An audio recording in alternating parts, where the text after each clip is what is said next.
Yes, thank you. And welcome to another episode of TrendChat.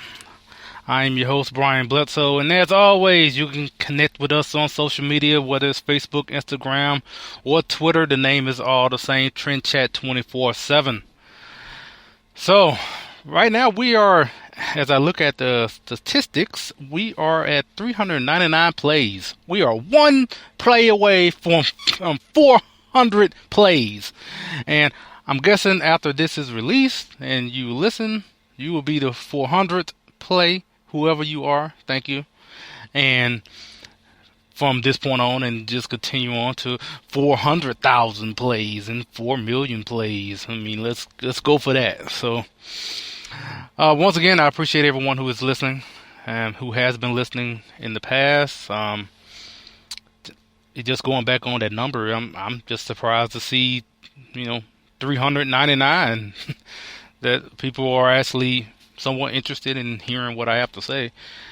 And I can't say I appreciate it enough, because it really is something that I am constantly shocked over. I kind of think back to when I guess in the first episode when I mentioned about becoming a delegate to attend the Republican National Convention in Cleveland, and when I found out that I would be a national delegate down in Texas when I was elected, that whole scene, that whole day was just surreal, because I never thought that I just didn't think much of that I would be elected, to be a delegate.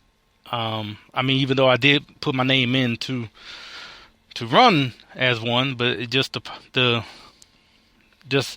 thought of it actually happening, I just couldn't wrap my head around it until it actually happened. So, and if you want to hear more about that particular story, not only that, something that I have neglected in mentioning that I do write from time to time for politichicks.com. So if you want to read some of my articles, just go to politichicks.com/author/Brian Bledsoe. And I've written a couple articles there. And if you want to hear more about that, I did write an article about becoming a national delegate. And also, I think I talked about it a little bit more in detail in the first episode, just kind of giving everyone kind of an overview of the show and myself. So I would recommend going back to that and to hear more about that process and how that transpired. So today, as far as trends, as far as what's going on, basically it's the tournament, NCAA college basketball tournament is going on, men's basketball tournament. And right now, the first week of it, you had the first four earlier, a couple of days ago, and now you have the I really don't know the whole setup of it, but I mean, I've watched it from every year, but like I said on Tuesday, all I know is that 538 predicted that Villanova had a 15% chance of winning, which is the highest, I guess, of all of them. So, and I can't really take their data. Well, I guess we'll see. But kind of go back to what I said on Tuesday. They also said that Hillary Clinton was going to win with 70% chance. When it was just only two people, basically two people. I mean, I know everyone else had third-party candidates, but that's where they had Hillary Clinton at 70%. So, here we are with Villanova, and you're talking about 68 teams in the beginning. So hey, who knows? And I guess no one's going to get that perfect bracket, get every game right. I mean, the odds of it are like astronomical. It's like almost infinity.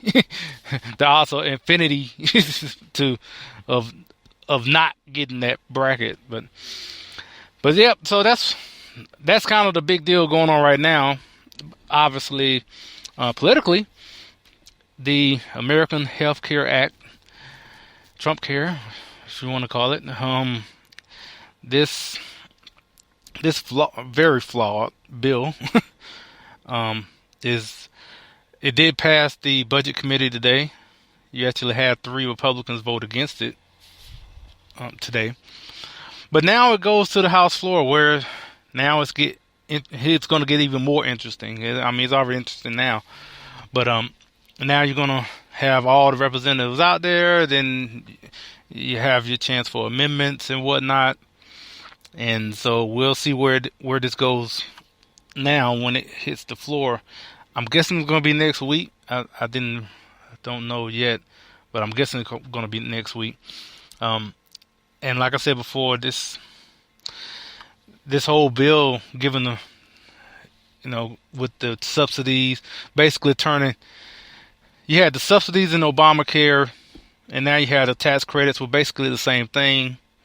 So to try to say that, well, it's not repealing Obamacare, because that one part in it by itself, where you was subsidizing people to get health insurance.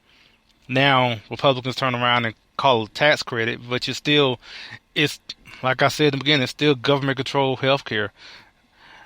It would be best if you just let the people decide what they want to do with the money. If they want to buy health care, that's their prerogative.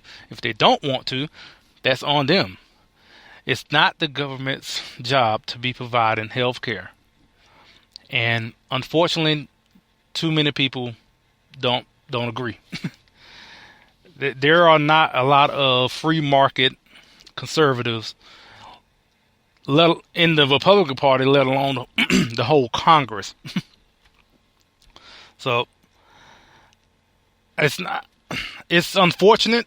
I mean, going back, because Republicans, they campaigned on this whole idea of repealing Obamacare for all this time, and now here, when you have the opportunity to do it, they basically say, no, we're just going to tinker around with it and just fix here and there.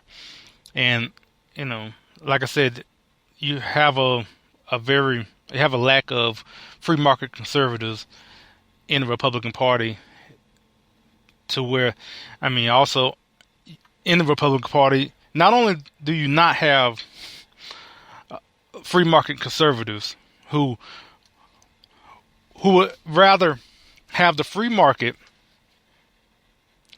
take however it would come out when it comes to healthcare. They don't want the free market to have to have its say in this industry. You just have a lot of, I would say, micromanagers in not only the Democrat. Well, I won't say micromanagers, because in their case, it's like a macro manager for the Democrats. But in the Republican Party, you have these, you have I guess you would say, the moderates Republicans, and they're the ones who they're not confident in the free market, or don't believe in it at all. They believe that, well, whether it is health care or Social Security or welfare, whatever entitlement programs that the government has created, that it's not that when they run against them that they think that is bad, or that the Democrats have done a horrible job in creating this program, whatever it is. They don't see it that way. They just see it that, well, if we were in control of this program, insert whatever it is, like I said, whether it is Social Security or the education or anything, they, in their eyes, these moderates, they just see that, well, if we are in control of it, then we can manage it, because we actually agree with the Democrats that we should be providing this for the people, because they don't trust the people to handle anything basically to themselves. It's clearly seen. They don't trust the people to provide for their own health care, provide for their own education, to provide for their own retirement, to provide for basically anything in life. Basically, they feel these Republicans, I would say more than half, if not more than maybe 70%, along with the Democrats, who just all of them would say that they all think that people are not capable to meet their needs on their own, that they need the government to be there and just hold their hand from cradle to the grave. Now, by saying that, obviously you have people, the voters, who actually believe this as well. Because if you didn't have voters who believe this feeling of entitlement, or this feeling that government should be doing this for me, then you wouldn't have these sort of representatives in Congress. They wouldn't be elected, because why would they elect someone that they feel that if the people felt like, yeah, I should provide for my own, education and healthcare, whatnot, then they wouldn't vote for a person that comes in and say that, well, I'm, as I guess Ronald Reagan would say, I'm with the government, I'm here to help. I just butchered that quote. I know I did, but hopefully you get what I meant by that. But so obviously, there's a great number of people. We see it every day that feel this sort of entitlement that the government owes them whatever, almost basically to the point right now. It's getting to the point where you have a lot of people basically thinking they owe them everything, because we're getting to the point now we're hearing about just free tuition. Now we feel like you have people that think that government owes them free tuition, college tuition. So we're just going further and further to the point to, look, you had Bernie Sanders out there running as, legitimately almost, well, he wasn't that close to Hillary, but still, the fact that he was in the final two of the Democratic Party as you call a Democratic socialist, which is basically just a socialist still. Just, I don't know why you put Democrat in it. You're still a socialist. So basically just kind of, I guess, to put the Democrat part in it to make it seem like, well, it's not socialism. We put Democrat in it, so that basically means that just you vote for socialism as opposed to having it forced upon you like a dictator. Either way, it's still the same system. So, but you have Bernie Sanders that got that far, and it's for Bernie and people like him, it's only going to grow, really.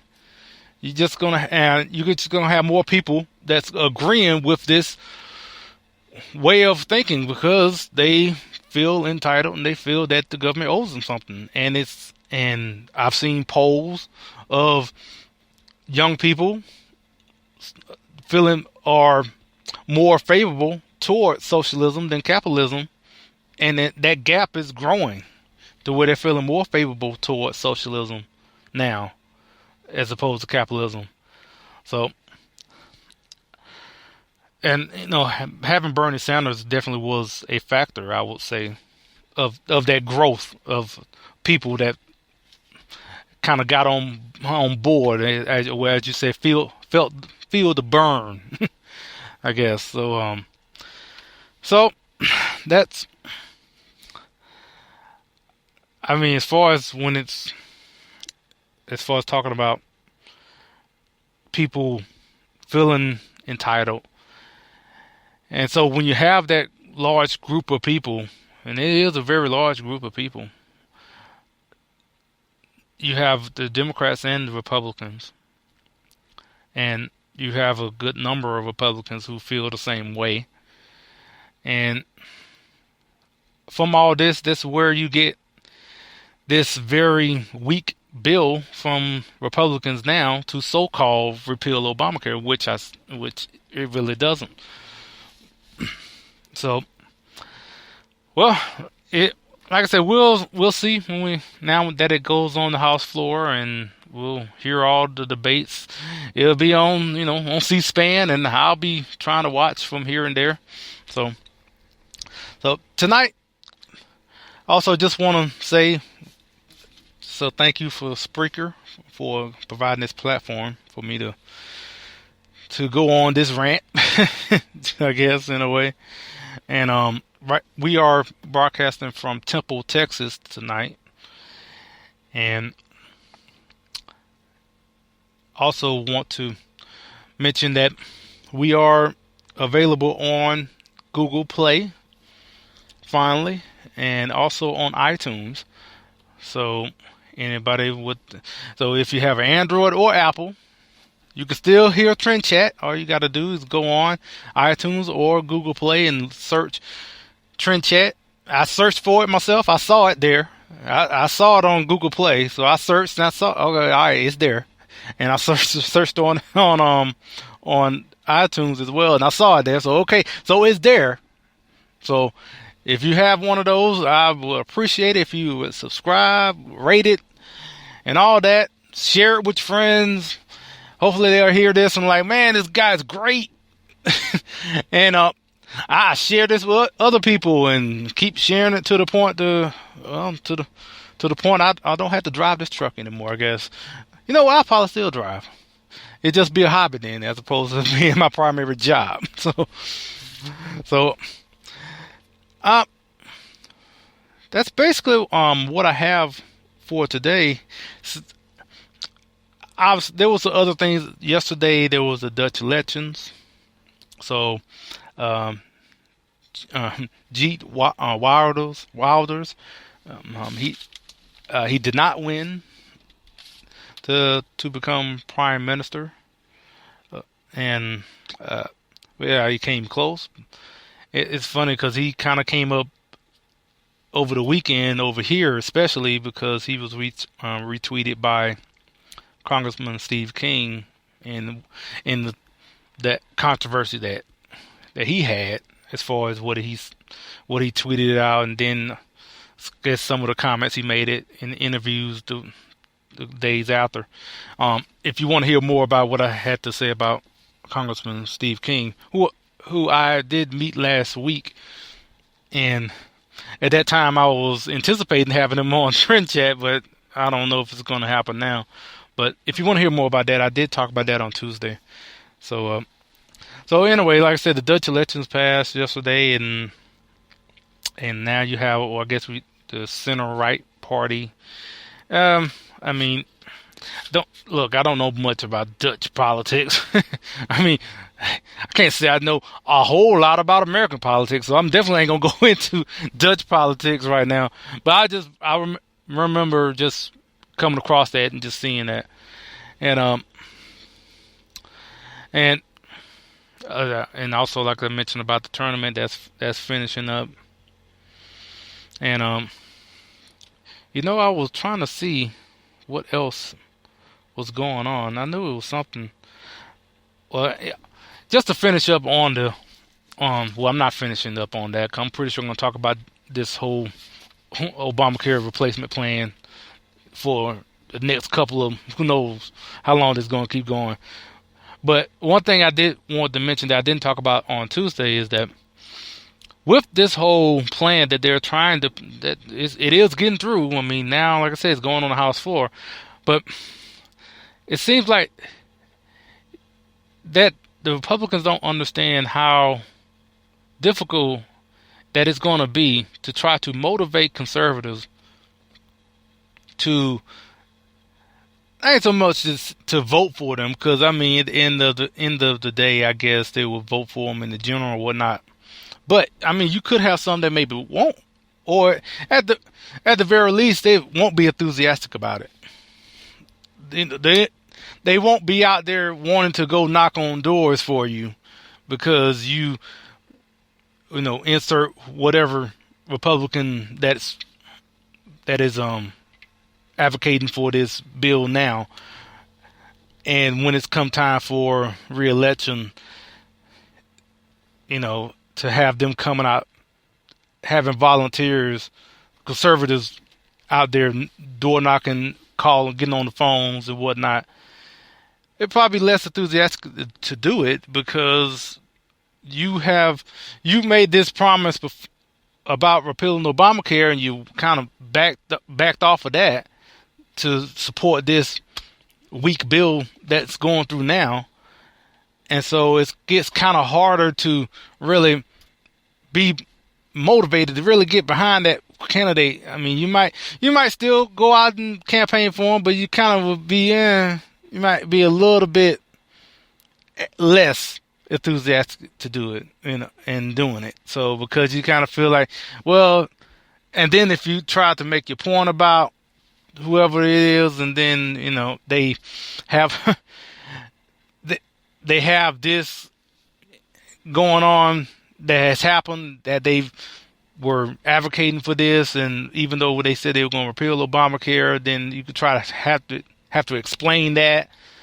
And if it depends on where you stand on it, if you wanted it to be repealed and they didn't, but it's it creates a lot of tension around that time, and unnecessarily so, because if you would have just repealed Obamacare, like in the 2015 bill, if you're going to use that, have the 2-year transition period.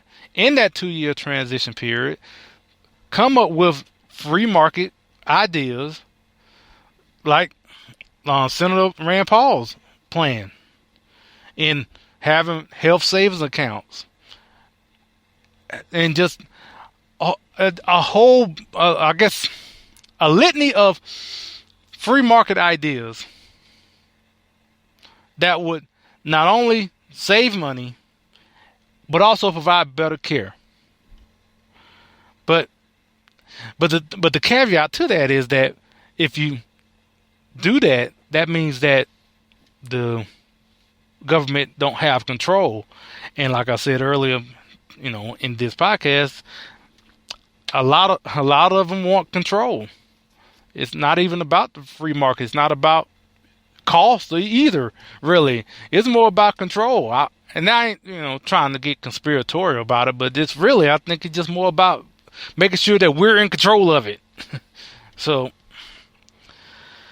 yeah, that's my take today on it. So, but